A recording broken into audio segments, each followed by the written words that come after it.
Yeah, these records are wrong. We're 22-9, and they're 23-10. We'll fix that. Fix that. All right. It's pregame. We'll fix it. No, it's the game. This is the postgame. No, I know. The pregame happened. The game already happened. I know. All right. Just keeping you on your toes. I just told the players that 21 times it's been them, and now this is 22. They can have it until 9 o'clock tonight, and then we will move forward with, a chance to prepare, and that's all we've asked. We had a bad week last week. We collectively had a bad week, not they. And when we met on Tuesday, I asked them to blow that out and to move forward and to trust each other and believe in each other, and that's what they did. We didn't play great. We competed our backsides off. I mean, Halil, the two possessions that Halil had, and he was quick to tell me that I took away a dunk from Ron Roberts on a timeout, but he fought and got those two big loose balls. And I thought the game would be a 50-50 game, to be honest with you. And then it doesn't matter what a coach has to say at this time of the year, but you all know what you just saw. You saw two high-level teams, and if justice is to be served for those kids and for Archie and for that wonderful fan base, they'll get their name called on Sunday. All right, questions for the players, please. Please address the player. Take the mic and address the player by name, please. Langston, can you just talk us through that last shot and, what was your mindset kind of coming down the floor there? Just trying to figure out a way to help this team win. And Coach had drew up the play before that for me to come off a double screen, and it didn't work out. But the next play, I said, let me put it in my hands, and this team, they trust me with the ball at the end of the game. And I just tried to make a play. I made a step back and just got enough room to shoot it, and that's all I need to shoot the ball, and it went in.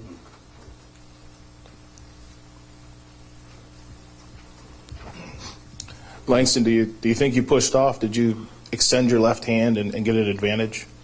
No, I don't think so. I think the whole night they were letting us play, and everybody was just trying to be physical and try to make plays, and that's what happened on the last play.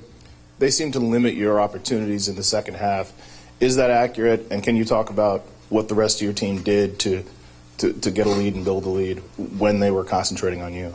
No, not really. I mean, I was just trying to help Halil and Ron get going because the first half I was trying to keep us in the game, and the second half I knew that they were going to try to deny me the ball and try to do different things to make me pass the ball and get the ball out of my hands. But the second half I was just trying to get the ball inside because that's our balance. We need to go inside and then out. So that's what I was trying to do the second half. Halil, you did not have any fouls at halftime. I know you picked up 4 in the second half, but how big was that for you to kind of play freely like that and not pick up any fouls in that first half? I'm playing the same way the whole year. I've been playing the same defense. It's with how they're calling the game. I'm not going to switch up how I play. I think I do a good job on defensive end. So, I'm playing the same way. I was conscious of it. The coaches like, keep doing what you're doing, but I have no hold on what the officials are going to call, what they're not going to call. So I'm just going to keep playing the same way. Hey, Lou, can you explain what's going through your head during that 4-minute stretch when you're sitting with 4 fouls, and maybe talk about what happened in front of you? You went down with a 4-point lead and you came back. You guys were up 6. It seemed like the team really forged together. I mean, we've been there before. We got a whole bunch. We got other 2 seniors on the court with Ron and Langston, so I'm not worried. They know how to handle it. I've been in foul trouble before. He's been in foul trouble. Ron's been in foul trouble. We're a veteran team. We got a little youth on our team, but we're a veteran-led team. So one person getting in foul trouble shouldn't affect us as much. You can't use that as an excuse. And everybody did a great job just picking me up because I got in foul trouble, and it was just a team effort. So I'm not really worried about it. Am I angry? Yeah, I don't want to be in foul trouble, but I'm not worried. These guys know how to handle it. Langston, Phil talked a little bit about the stakes for both of these teams coming into this game. Was there any point at which you felt that either you guys or they might be pressing some? I don't think so. Everybody was just playing loose. I mean, and both these teams wanted to win tonight. I think both teams gave it all. I mean, it went down to the end. So I know everybody left it out there, and it was a great game. Yeah, question for Phil. Phil, No, players only right now. just okay. Langston, you guys had a rough week last week, and you had a 4-day layoff. Have you been on pins and needles, knowing that another loss might knock you the wrong way off the bubble? No, not really. I mean, this team, we've been through adversity all season, really. I mean, we were 4-4, and we made a big push to try to make this run into the tournament. And we knew we just took it one game at a time in each of these games that we played, and that's what we've done. And I can't be more proud of these guys because we left it all out there, and it was a great game for us. Any other questions for the players?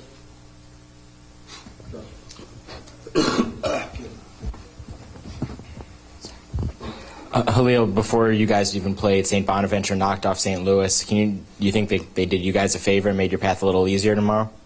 No, not at all. The A-10's a tough conference.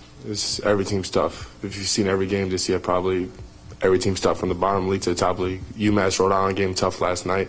Those teams varied in the conference. Bonaventure, St. Louis, it really don't matter. Any team you play is going to bring it every game. So, it doesn't make a difference. Are they different teams? Yes, the St. Louis is a great team. Yeah, but Bonaventure's not no doormat. They're a really good team. So, you're worried about every team. You're taking every game exactly how you'd approach it. We would approach Bonaventure how we approach St. Louis. It doesn't matter. We're worried about ourselves first, then we got to worry about them. But every team's really good. So at this point, you just got to play. You got to play your hearts out and just play hard. Langston, I believe you beat Dayton with a late shot earlier this season. Is there any sense of deja vu, and what happened to your mouth? I guess so. I mean, like I said earlier, this team, they trust a lot in me that had the ball at the end of the game, especially coach. And then I caught an elbow at the end of the game and I bust my lip. So that's pretty much it.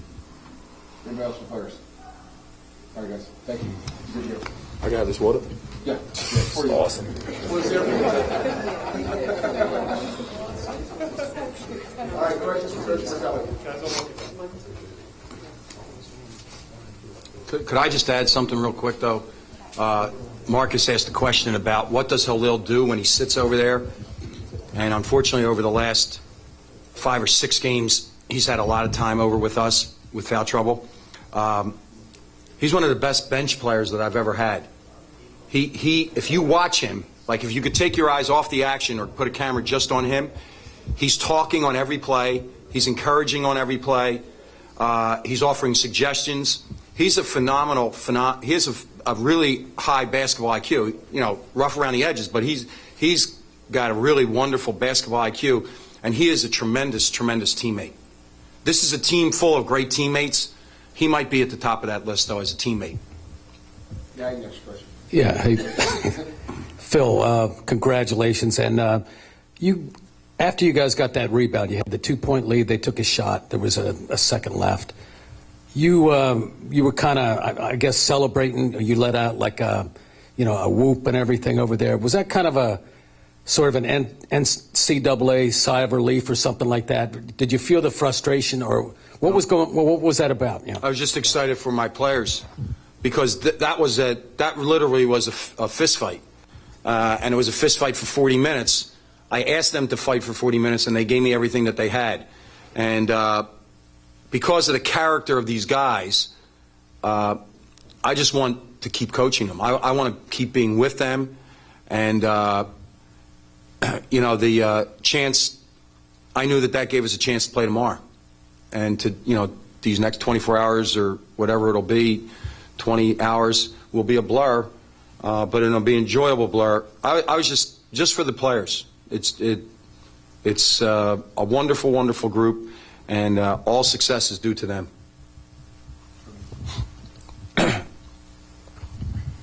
Phil, every coach will say that every conference tournament game is hard, but did you breathe any sigh of relief at all when St. Louis went down? Does it affect you guys at all?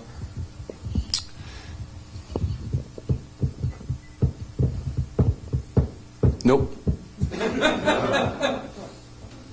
Nope. I'm going to say this with all due respect. For 2 years, St. Louis has been the best in this league, and there's part of me that wants to measure ourselves against the best. And for 40 minutes today, Bonaventure was the best, so we're anxious to do that tomorrow. Phil, you had to take Khalil out for a 4-minute stretch at a crucial part of the game. He's a big part, especially of your offense and how it runs. The biggest. Can you address how your team functioned without him, and I don't know how happy or relieved you were that they actually were able to grow the lead? Well, what we did was we went to our playbook, really, and tried to think of ways, really, that we could get the ball into Langston's hands, and then on swings of the ball to get DeAndre to go to the basket. We know what our limitations are, and we know who we can lean on. And I was really pleased at the other end because I thought we defended fiercely without Halil. And there were times in this game where we didn't defend fiercely. We kind of played on our heels a little bit. So I was pleased with the defensive performance when Halil was out of the game.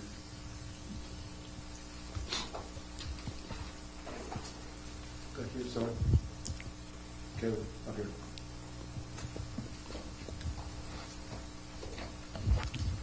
Phil, Galloway's had those games before, but can you put in perspective on not for those stakes? I mean, what you saw from him today? I thought that would be the case. I mean, and I'm not like a fortune teller in any way, but when I looked at the last game and we scored 79 points, he had 7. And when I speak to these guys about being seniors and having your moment in time, he's really drilled in on me. He's like he's such a kid that wants to please. And I thought right in the beginning of the game, I liked the idea that he was hunting, and I could feel it. And there was no hesitation on where we were going to go. And I just watched for occasions where he gets a little bit tired, you know. And I think that in the second half, he had his cleanest look of the night in the left corner away from our bench on an out-of-bounds play, I think. Or Chris penetrated and hit him, and he shot an air ball. Last year, Langston would have hung his head and thought I disappointed everybody. Now there's a fighter in there. And again, he has nothing. I have nothing to do with him. He's a product of how he was raised. And you want good things for good people, and that he certainly brought it. And really, a lot of leaning on them tonight to get them back, you know, to square one will be on Halil and Lang to make sure that we're ready to play tomorrow at 1:30. Just take us through what you saw in the last offensive play. We actually wanted to run Langston off of a triple screen. He went too early, and Chris was starting too high. We were going to run a triple screen for Langston and then a double ball screen for Langston. And they stopped it, and Chris was smart enough. Lang stopped his momentum and caught the ball, and then we flattened out. I really wanted Ron to get up there instead of vertical ball screen. He didn't get there. Kind of froze. Everybody froze. And then Lang, the move that he made was really what a pro move. That's the move that the pros teach. You drive the ball into the guy's chest, and then you do a step back. Kind of reminiscent of 10 years ago. I wish that ball had gone in 10 years ago on that same move. Phil, you just spoke very eloquently about Dayton deserving. You may not want to address this, but do you deserve? Do we deserve it? Yeah. Yeah. Well, Len, here's my point. Like coaches campaigning or coaches thinking in any way, shape, or form that campaigning to Joe Lenardi has anything to do with it, it's numbers. It's pure and simple. We're under 40. We'll now be under 40 RPI.